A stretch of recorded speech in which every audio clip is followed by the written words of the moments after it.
Fergie, I never expected anything like this in the centre of Dublin.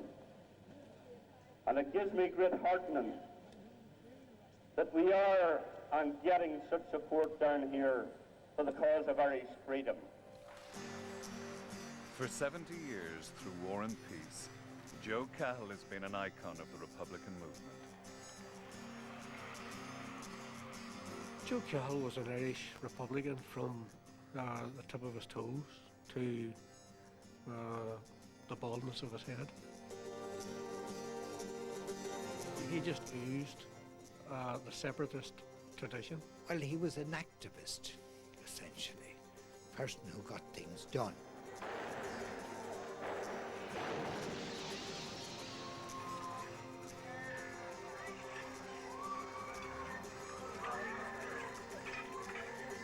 As far as I was concerned, Joe Cahill represented the ethos, the history, the violence and the blood sacrifice associated with IRA. The damage Cahill did to overall inter-Irish relations was huge. Reviled as a godfather by Unionists and the security forces, Cahill paid a price for his devotion to the IRA, with years spent in prison and on the run. I don't remember him actually going on the run. I remember like him then not being there. That was his main regret, that he had missed seeing us growing up. His was a remarkable journey. He was a gunman reprieved by a pope from the gallows, a gun runner who shook the hand of the US president. He was a man of few words. He didn't waste any words. If yes or no could be the answer, that's what you'd get. He was the man who armed the Provisional IRA for its bloody 30-year war, and the man without whom, according to Gerry Adams, there would have been no peace process. There are lots of details about Joe's life which I think will remain secret. The IRA was an underground organisation. It also had pacts, secret pacts with people. So that's why, in many respects, Joe Cahill will inevitably come across and remain a bit of an enigma.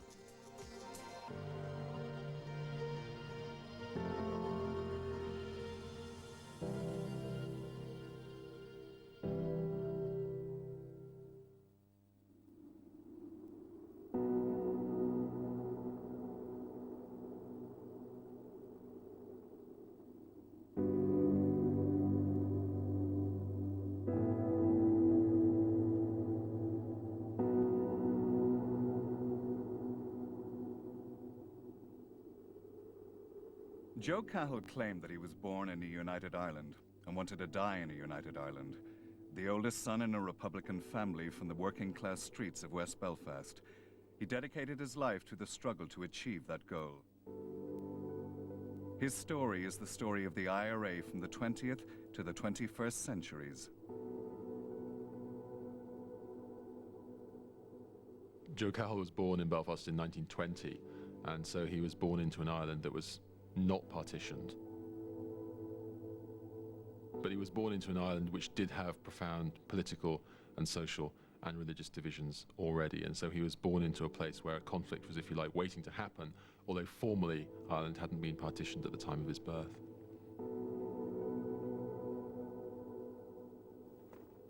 The IRA in the 1920s and the Republican movement in the 20s in the North was comparatively quiet, but in his very early years, during his infancy, Belfast was a very violent place, and after partition in 1921, Belfast was a very bloody place indeed, and that would all have influenced his perception of the state. This was a state in which, as a child, he would see division, and he would see his own community being unwelcome in the state as he would have taken it.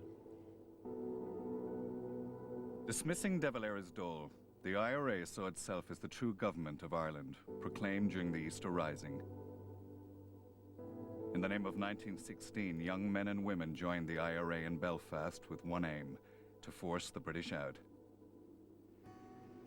On the 5th of April 1942, aged just 21, Joe Cahill was part of an IRA gang which set out on an operation which was to have unexpected and dramatic consequences. Back in those days, Republican parades were not allowed to commemorate the Easter Rebellion in Milltown Cemetery. and someone dreamed up a scheme to maybe divert the police away and then slip the march in and get away with their commemoration. And the diversion was to be this firing guns at a car, a police car. This was thought to be sufficient to draw most of the police in Belfast in the direction of the gunfire. And of course it all went horribly wrong. Well, I suppose I could tell you some things about that day, because I was only 4 at the time. I do remember that I had been playing out the back and I came in. There was some men came running into the house very quickly, followed by RUC men, and I heard a bang and didn't realise at all what it was.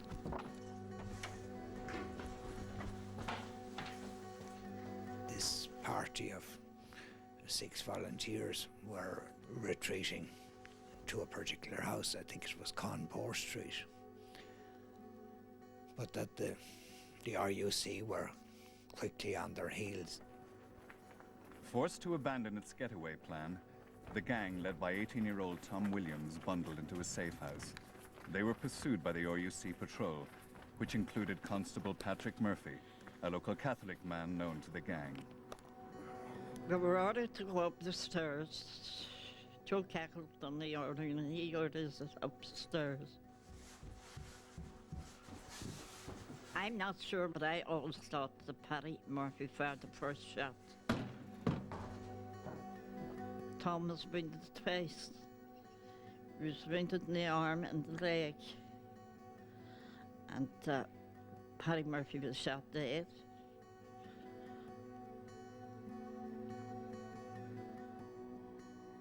Joe Cahill and the IRA unit were charged with the murder of Constable Murphy, who was married with 9 children. The men were brought to Crumlin Road Prison, and after a 3-day trial, they were sentenced to death. As the men were led away to the death cells, their lawyers lodged an appeal, and the supporters launched a campaign to have their verdicts overturned. Even Pope Pius XII intervened to appeal for mercy. But in the cell he shared with Williams, Cahill prepared himself for death.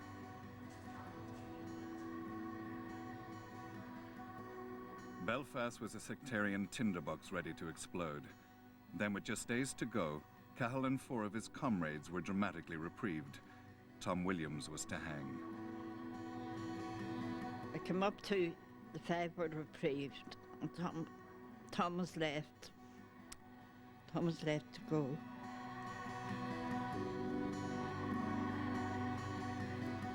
It was just 2 months. That's it. Tom was executed on the 7th of September. As Joe Cahill remained in his cell, his best friend Tom Williams was being marched to the gallows.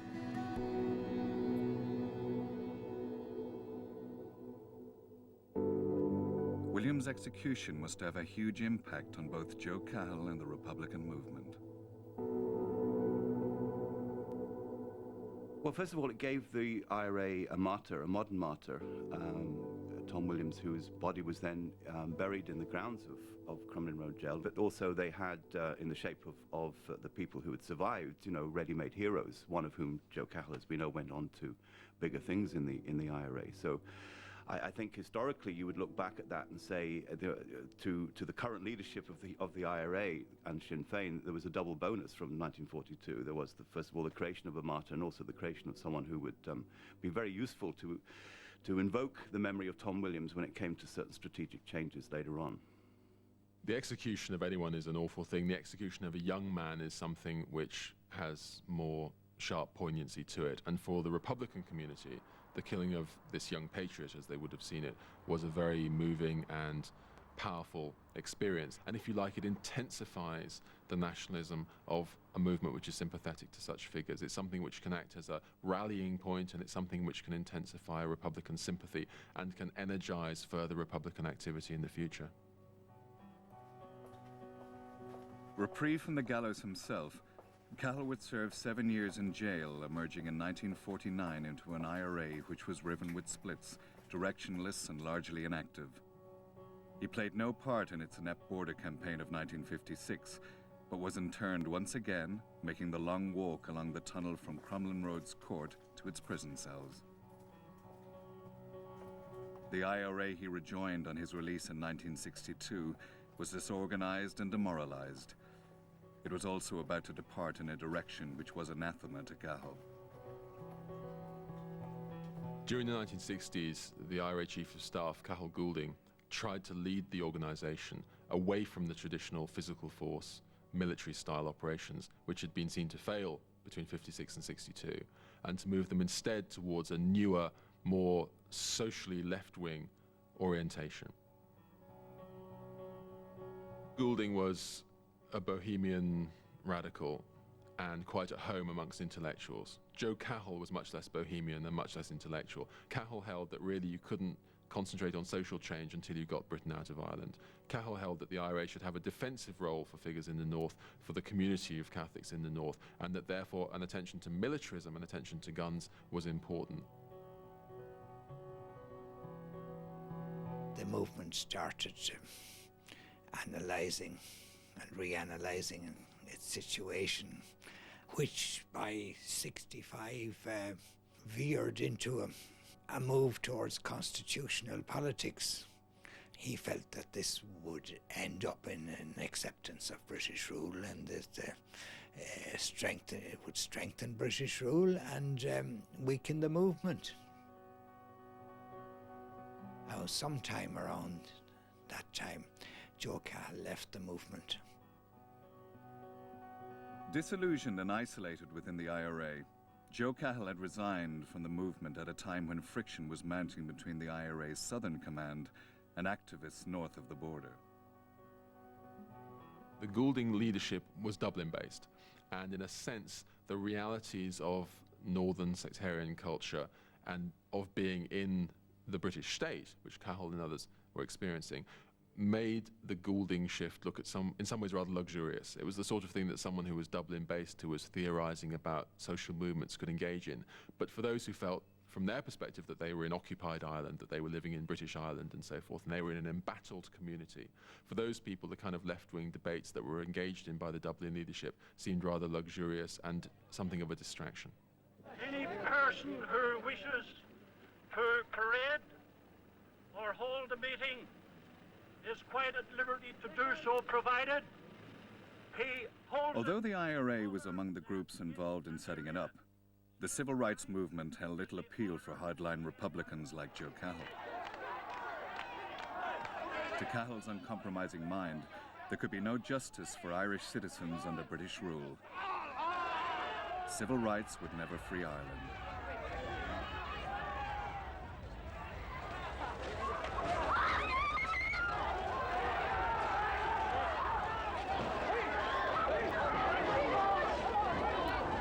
To be rather disparaging of the civil rights movement in its initial stages. The idea of demanding equal rights within Northern Ireland seemed to them to be, near enough national apostasy.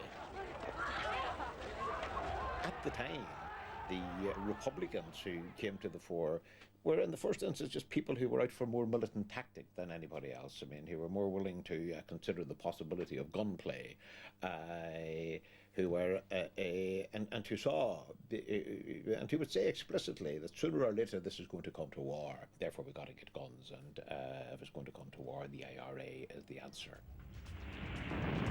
With loyalists and the police taking part in brutal attempts to put down what was seen as a Catholic rising, by 1969, it had come to war. Catholics looking to the IRA for protection found none, propelling hardliners like Cahill to the front line of the movement again. I would like to make an appeal to our fellow Irish men and women in the South to rally now to our support. We need your help in this struggle that is going on at the present time. The fight in the north here is as much your fight as it is ours. This is your country as much as ours.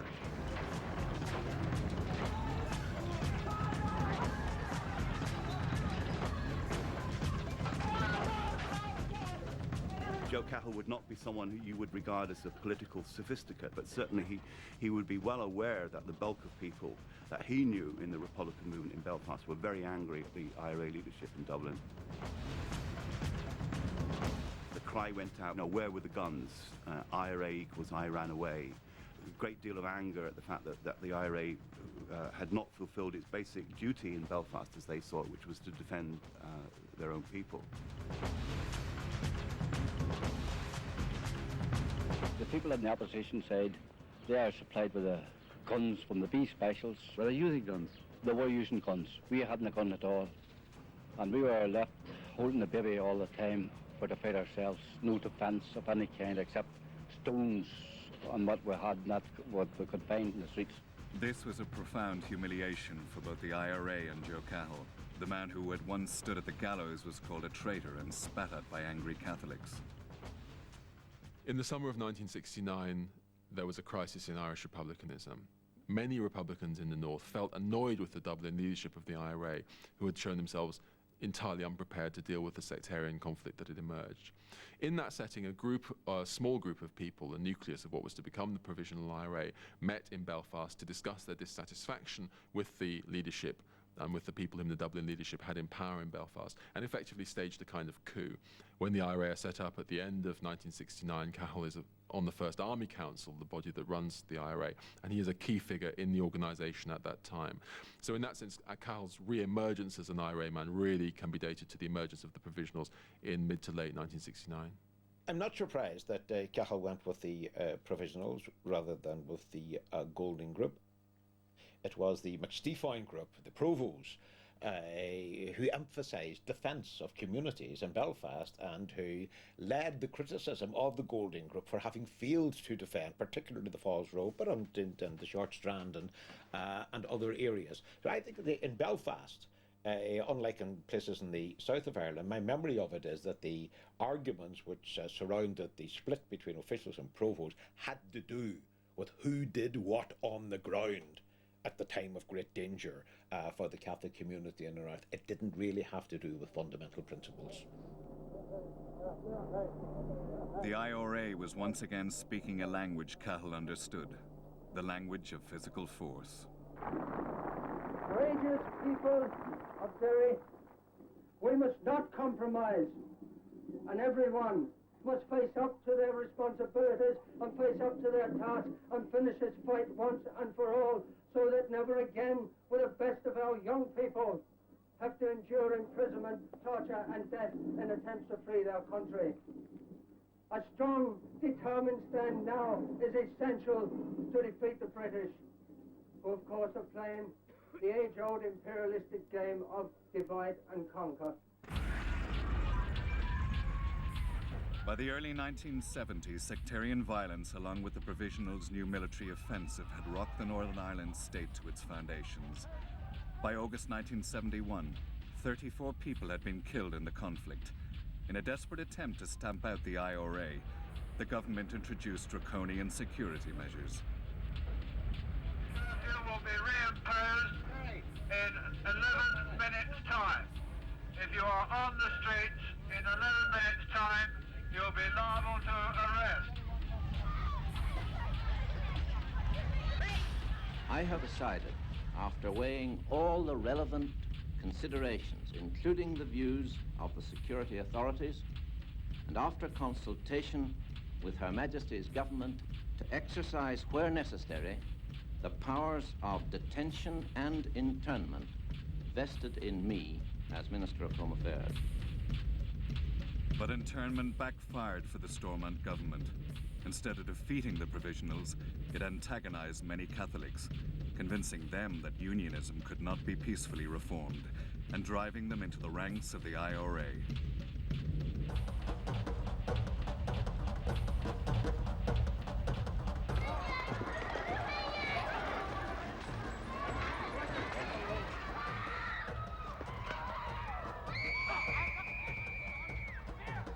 I remember the morning of internment in Derry City, and I just could not believe what we were going through or what we were experiencing. Thousands and thousands of young people on the streets attacking, for example, Rosemount RUC station. And this was yet another defining period. It was as if all of the anger and hurt of, decades of injustice and inequality, discrimination and domination had boiled over. Effectively from the 9th of August right through, we were in a war situation, and young people decided to join the IRA and did so in droves.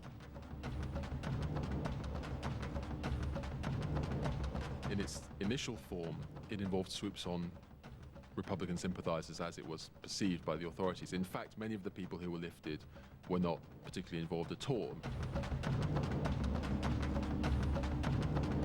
And in picking up large numbers of young people who maybe weren't involved, and then in some cases mistreating them once they were in custody, this gave very great strength to the IRA and to those who were against the state, rather than undermining it.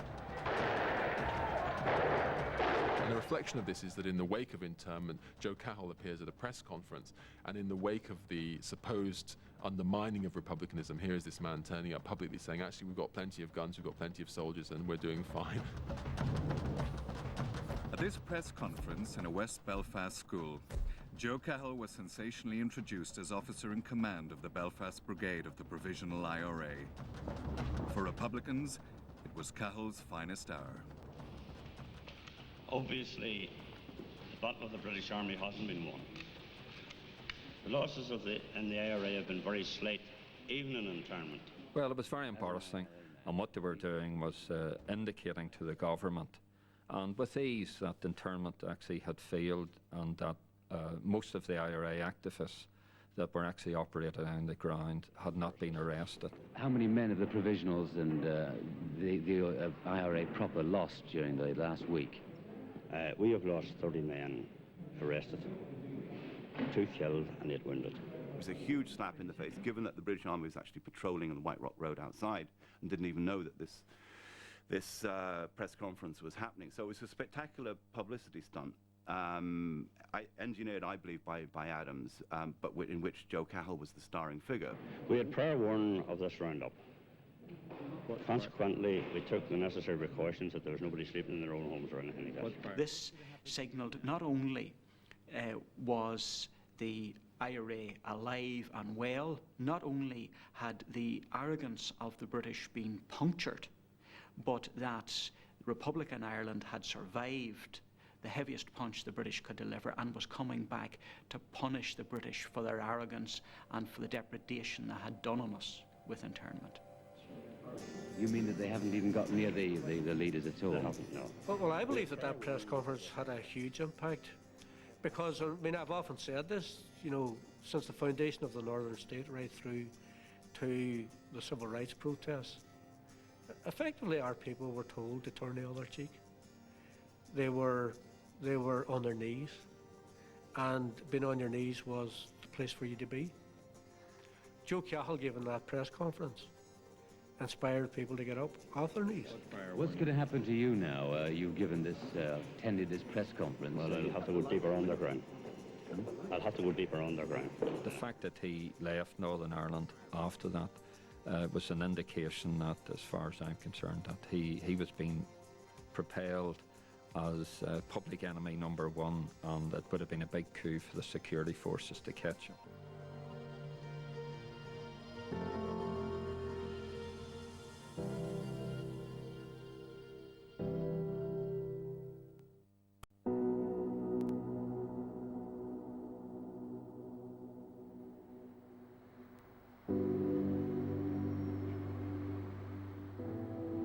Following his very public unveiling as an IRA leader at the press conference, Joe Cahill was forced to leave Belfast and his family for Dublin. By 1972, he would become chief of staff of an IRA already engaged in a new military offensive.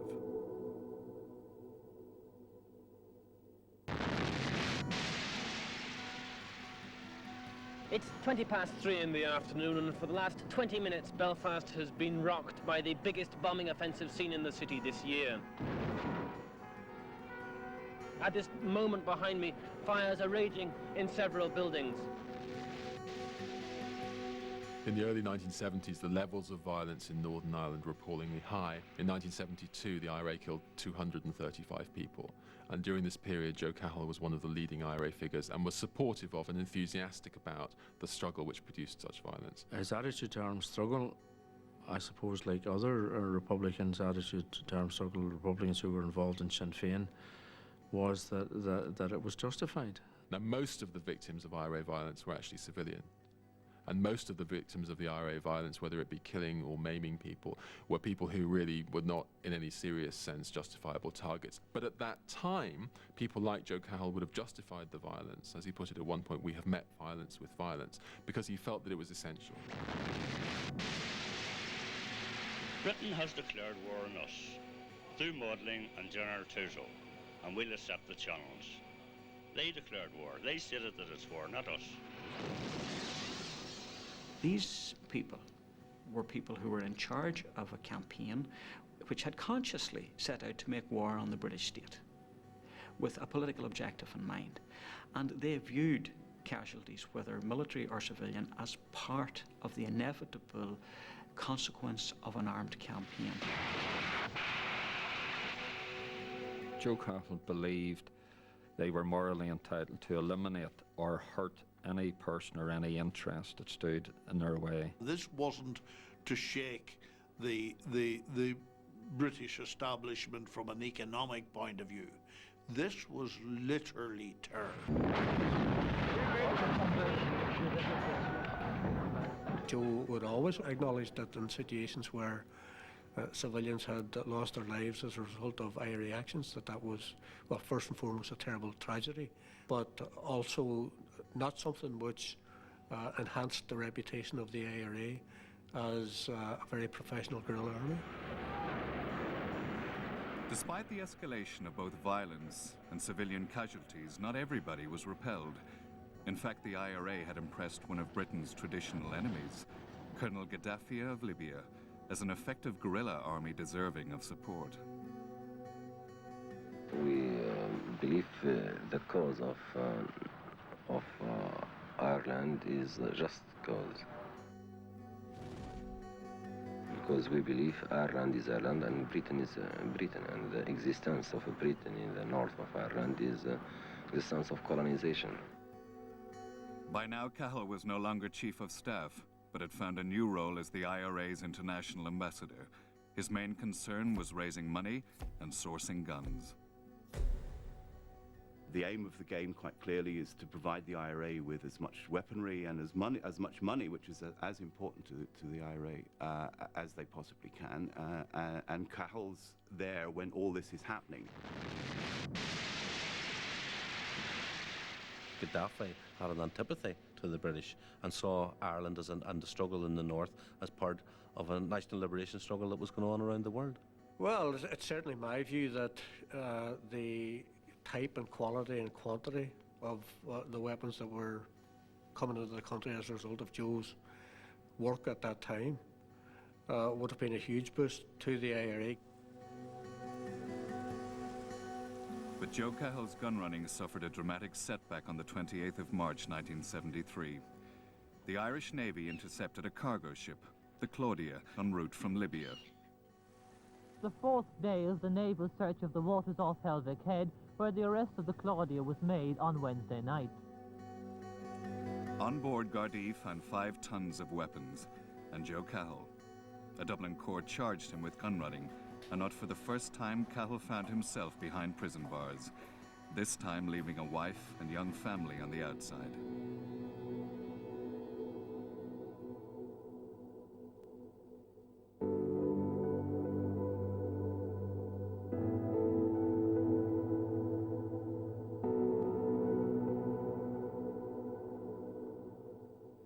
I do remember asking him why he was in jail and, you know, these sorts, why he didn't live with us and stuff like this. And he would have just said, oh, you know, it's the situation that the country's in, and, you know, he would have explained the circumstances to us.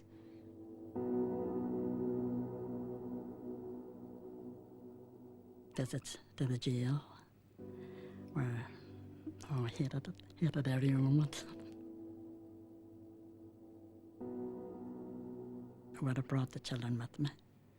So it was a novelty for the children because they were seeing their dad and he was seeing them and enjoyed the visits with them, you know. But as usual, me talking on a visit, there's no way, like. Just as usual, talking about the family, you know, and whoever was asking for him and the crack there, you know. Can Mrs. Cole get in there, please?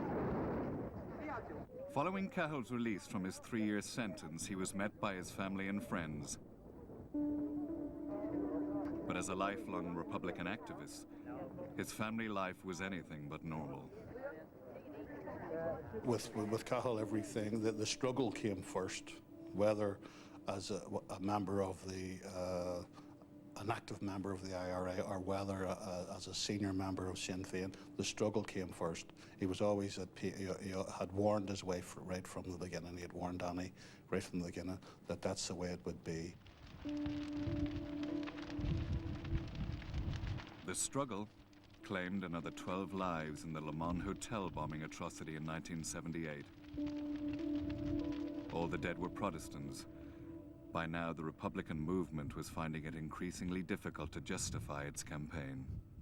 If they could only see sights like that and see the faces and the bodies of some of the people that are in this hospital at the minute, and if they had to go and identify someone belonging to themselves in the state that those bodies were in, maybe they'd realise what they're doing.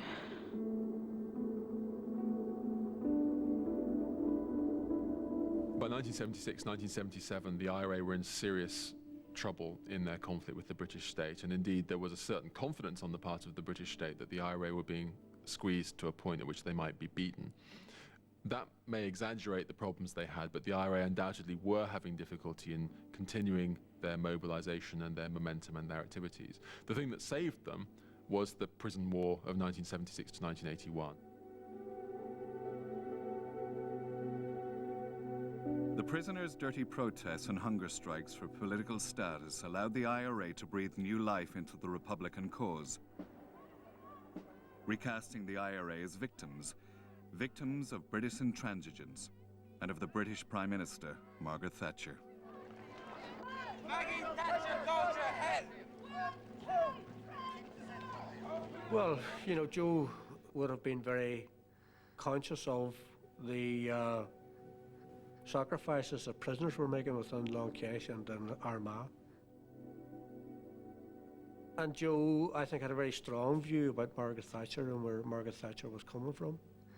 And Joe, in my opinion, was very opposed, as I was and others were, within republicanism to the hunger strike of 1981, on the basis that we believed there was a very strong probability that this woman, this British Prime Minister, would allow the prisoners to die. And of course the huge event in all of that was the decision around nominating Bobby Sands. Many people, maybe rather naively, thought that if Bobby Sands was elected as MP for Fermanagh South Tyrone, that this would break Thatcher's resolve. Bobby Sands' election did not break Thatcher's resolve, nor did his death in May 1981, nor the 9 prison deaths which followed. However, the hunger strikes led to a huge upsurge of support for the Republican movement north and south. Although it was heresy to some traditionalists in the IRA, the move into electoral politics had begun. With the growing realization towards the end of the 70s that change had to come about, the circumstances and the events that happened around the hunger strike showed and demonstrated that there was another option, the parliamentary electoral option, and a sizable number of the people of influence within the leadership viewed this as the way to progress. Yes, I'm voting for you, don't worry. No problem. Do you vote for Alec Mosky? Well, no, Jerry Adams I'm voting for. Yeah, and Alec Mosky no votes for. The whole issue of ending abstentionism was a very important issue for us within the leadership of Sinn Féin. In my view, it was absolutely essential that we took that step. In 1986, the IRA Army Convention voted to drop abstentionism, the Republican policy of refusing to take seats in the Dáil. When the issue came up at Sinn Féin's Ardèche later that year, Joe Cahill was to play a central role. That debate was a fraught and a very difficult debate. We knew that there would be opposition from people like Rory O'Brady and others, and all of it, in my opinion, quite legitimate. Accordia, I put it to you this way. We have not been wrong for 65 years. We have not been wrong for all those 70 years. We have been right, and we should continue to be right. We were trying to avoid anybody leaving or walking out, and we had a meeting in one of the side rooms with Rory and Daithí O'Connell, when we were trying to make a case that Republicans needed to stay together, that anybody leaving wasn't of any value to the struggle.